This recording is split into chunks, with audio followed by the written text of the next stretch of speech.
Yes, buy a home as early in life as possible. Now, I know that may sound crazy with the increase in interest rates and the ever-changing market. And then you have gurus like Dave Ramsey. There is no economic, no mathematical excuse for buying versus renting until you're ready on the short term. And Ramit Sethi. And I've made more money renting than I would have owning a place. And others are sitting up here telling you how bad buying a home is nowadays. People saying how much they regret buying a home. But I'm here today to try and explain to you why you should try and own a home as early in life as possible. And this is coming from someone who bought a home at 23, and that has contributed significantly to me increasing my net worth to over $200,000 before the age of 30. So let's get into one of the biggest reasons why it is a good idea. And that's building wealth. Homeowning is one of the greatest ways to accumulate wealth in America in today's age. Studies have shown consistently that homeowners tend to accumulate vastly more wealth than renters. For example, a study by the Federal Reserve shows that the net worth of a homeowner is significantly higher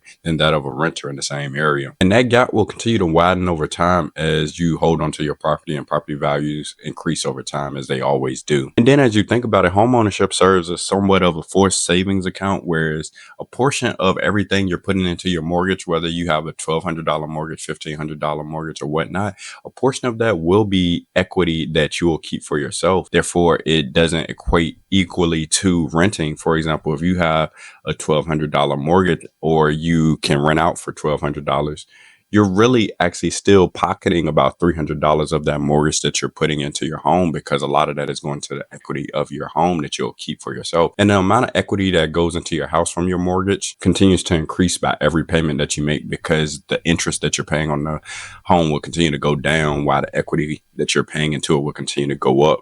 So it isn't apples to apples for someone who's renting at a certain price versus someone who's owning at a certain price. And the equity can serve you in a lot of different senses, whether you want to increase or upsize your home, or want to downsize, or you want to take that equity out to be able to start a business. And this works out for me because as I'm looking to buy another property sometime this year, I have the option to be able to tap into the equity that I currently have into this home, which is already over $100,000.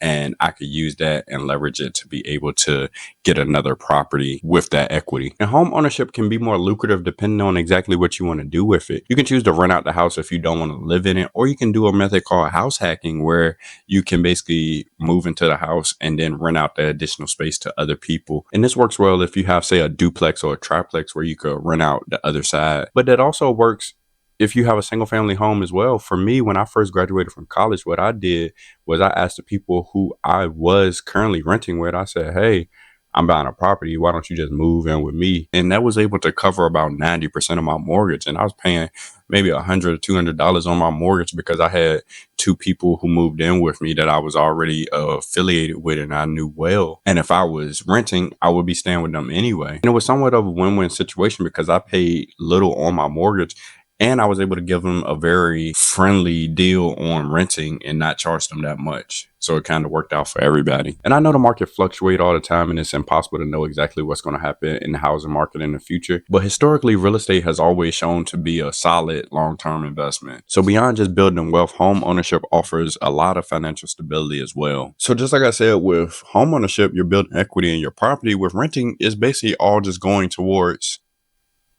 nothing at all. But that financial stability also comes in the form of control. With renting, you're at the subject of the landlord. You don't know whether or not they're going to raise your rates. They're going to say, hey, we're not going to renew your lease or whatnot. So it's always an option that you don't know what's going to happen lease to lease, year to year.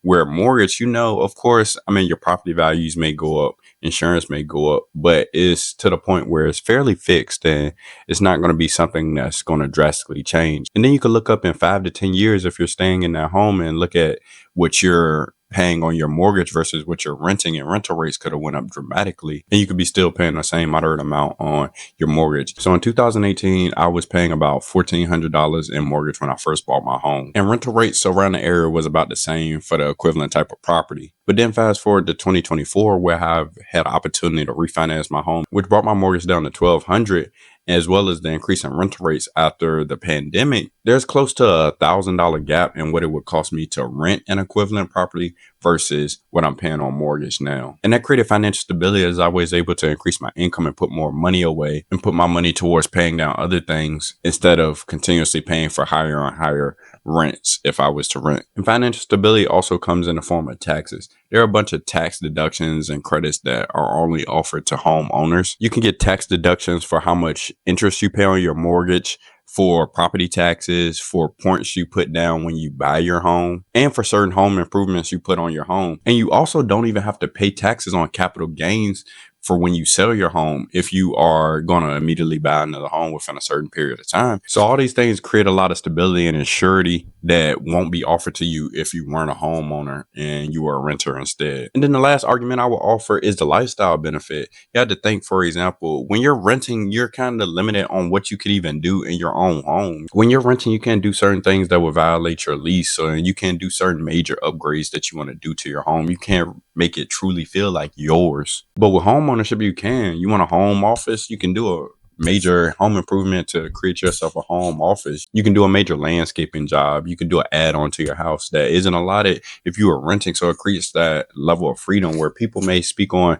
renting as a lot more freedom in a sense, because you can get up and relocate whenever you want. I will push back on that and say homeownership offers a bunch of freedom in your lifestyle as well for the reasons I've described. And while those are just some of the benefits that I really truly believe that homeownership brings, I know a lot of people will bring a lot of downsides to the table. They'll say things like, hey, what about the immense amount of money, the capital that you have to bring to the table for a down payment? And I would say for me, I didn't bring anything to the table when I bought my home straight out of college in 2018.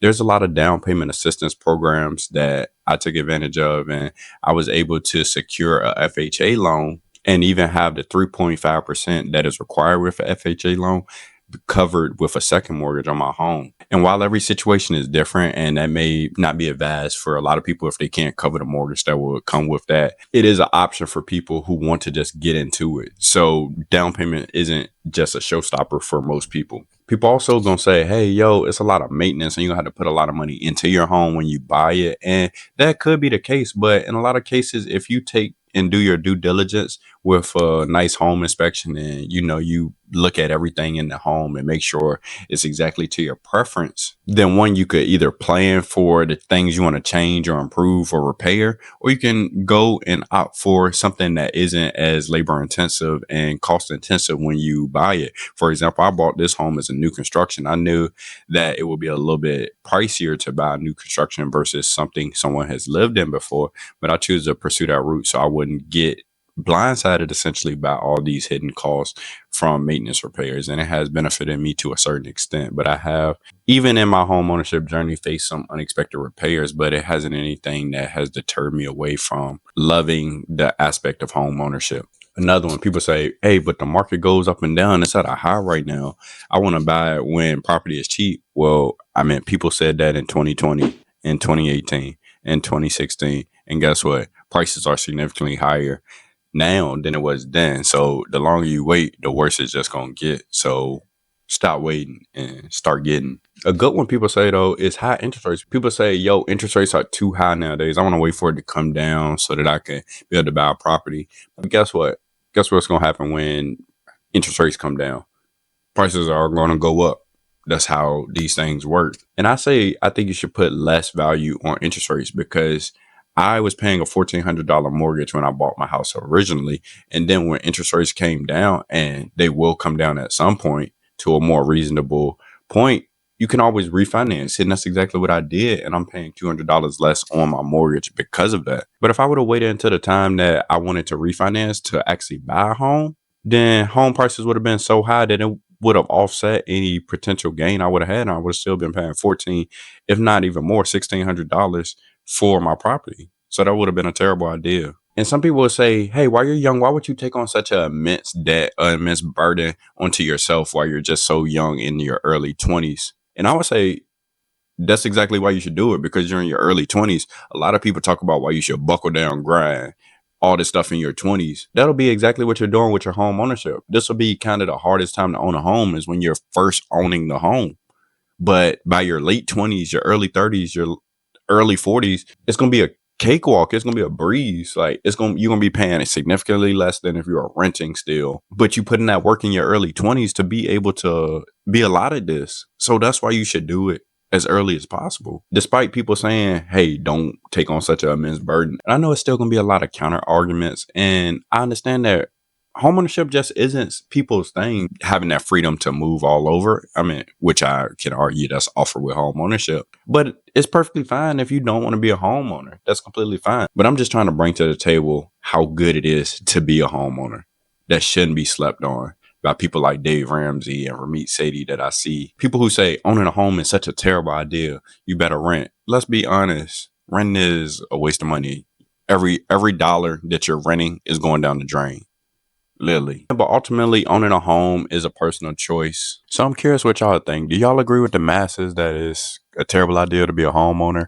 Or do you see some credence to how it's a good idea to be a homeowner as early in life as possible? Because I'm truly interested in what you all think. And I mentioned earlier in this video how owning a home has increased my net worth significantly. So if you want to see more about that, look at this video, check this out. And if you like the video, I appreciate y'all. Peace.